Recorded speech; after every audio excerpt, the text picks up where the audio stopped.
Given, that's how we live it. Don't be mad at the system, it's simply how we've existed.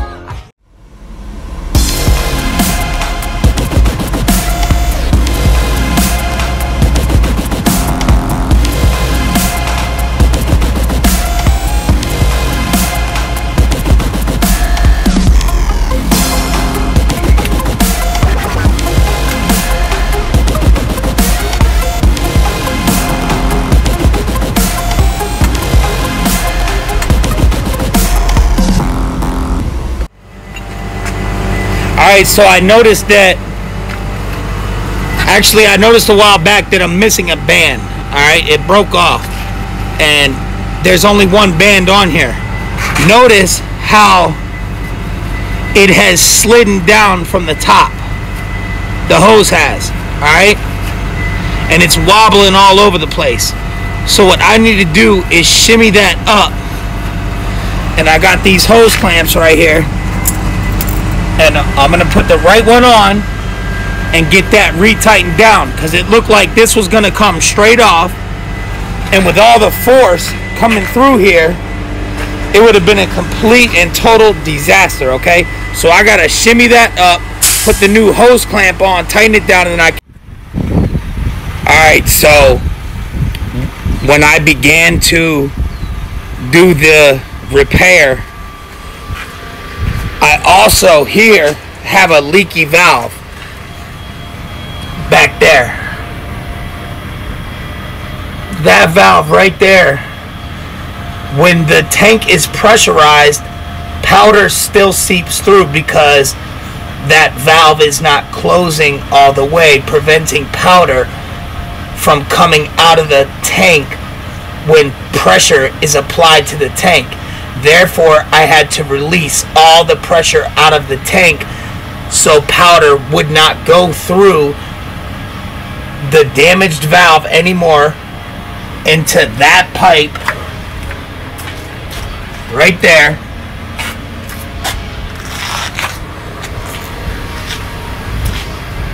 Into here. So I noticed powder was coming out. You see the powder right there?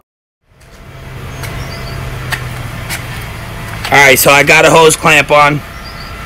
Now, I promise you, later on, I'm going to put another one on there. I'm going to double it up, because this one here looks like it's loose. This band, look, it's loose, bro. So, that band is useless to me. Look at that. Both bands are completely useless. I got this hose clamp on. I'm trying to get out of here, so I'm going to start the machine back up and hope that holds. If I have to, I'll put another one on. But while I'm getting loaded tomorrow, I'll definitely double up and triple up. Alright, so we started back up. Notice that the pressure is rising at a very slow rate. The reason why it's raising at a very slow rate is because that valve right there is not closing all the way. Therefore, powder is leaking through. Look, that's solid as a rock. It's supposed to be loose. Where you email it to them, that's what they see right there. See how it's moving? I'm not even feeding powder through it. Look, my discharge valve there, my discharge valve there are both closed. Look, and I'm feeding product to it because that valve is leaking. Well, why don't you go get it fixed? Well, I'll tell you why I don't get it fixed. Because I can still get the job done without it getting fixed. And I need... Show me the money! See what's happening here? I opened my line pressure all the way. Got all the stuff that is feeding through it out of it. I'm going to close it back part way. Build me back up to about 14, 15. Capiche? Now I'm going to open my discharge. You ready?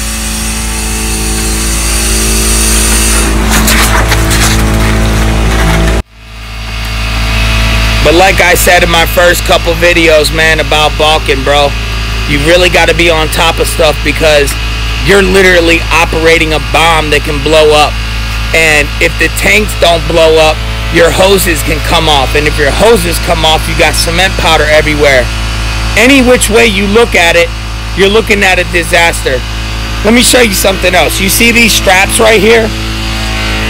These straps right here are supposed to be around this right here and around that right there and around. Titan straps. Shout out to Titan straps. That's what I bought right there. That's a whole lot more durable. Now that is not to keep this pipe, this hose, onto the metal part. It is not to keep the hose on the metal, whatever you call this. It's not to keep the hose on that. Because this right there comes down to about here. That is not to keep that on that. It's to keep the clamps closed, alright? So I got one on there too. Let me show you how useless these things are right here. This one's actually pretty durable. We're gonna leave it just like that because it didn't break. I literally tried to break it and it didn't break, so we're just gonna leave it. But the ones that I used before, they were useless. Those are pretty damn good. Who made those? Shout out to Lynn Industries Incorporated. We want to be at like 13 to 15. Look at my line. It's all the way open. This controls the amount of powder that's going through there. So I'm going to close this and you'll hear it make a different sound. I'm going to close it right about there. If I see movement in my hose, I know I'm good. But watch the air pressure start to rise.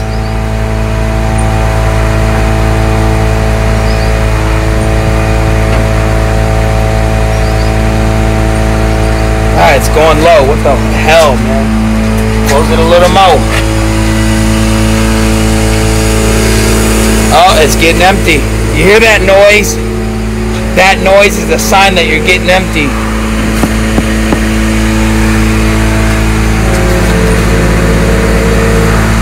But what you can do to rebuild right back up to 15 is close your discharge, open your line pressure all the way to feed all the leftover material through there, alright, and then close it. And now we're rebuilding.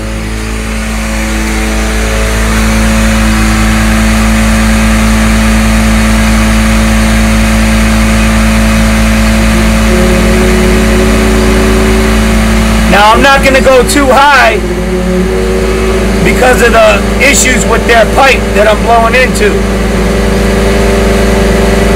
We're going to go right about there. Look, product is feeding through my hose and my discharge is closed.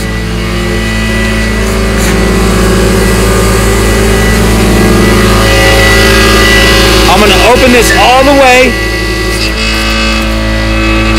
Feed that product through there. Now I'm going to close it to where I want it, right about there. And then open.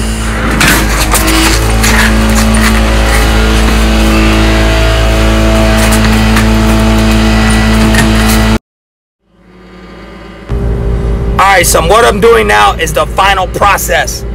I got both my discharge valves closed. I got both my aerator valves open. I got my air line pressure valve closed. I'm rebuilding air pressure to both sides of the tank at the same time. And then I'm going to open both discharge valves at the same time with my line pressure valve all the way open, getting any remaining powder out that I possibly can. Here's the thing. If moisture just by chance gets inside those tanks and mixes with the cement powder and travels down to the very bottom where the powder comes out, it's going to harden on top of that valve, preventing you from being able to open your valves and discharge your powder. That has happened to me before. I was at a truck stop one time and I dove inside of the tanks, all right? And I was at the bottom throwing and I had a sledgehammer in there and a chisel, and I was breaking boulders and bricks of solidified cement powder that had been mixed with moisture that had gotten inside of the tank. And I'm throwing these boulders out of the top of the tanks, and a couple of guys were walking by, man, and one of the boulders that I had thrown out hit him in the head, and my company got sued for $5 million. I didn't lose my job, but it was a bad situation. No, I'm just kidding. That was a true story I made up. Get all the powder out and go to work.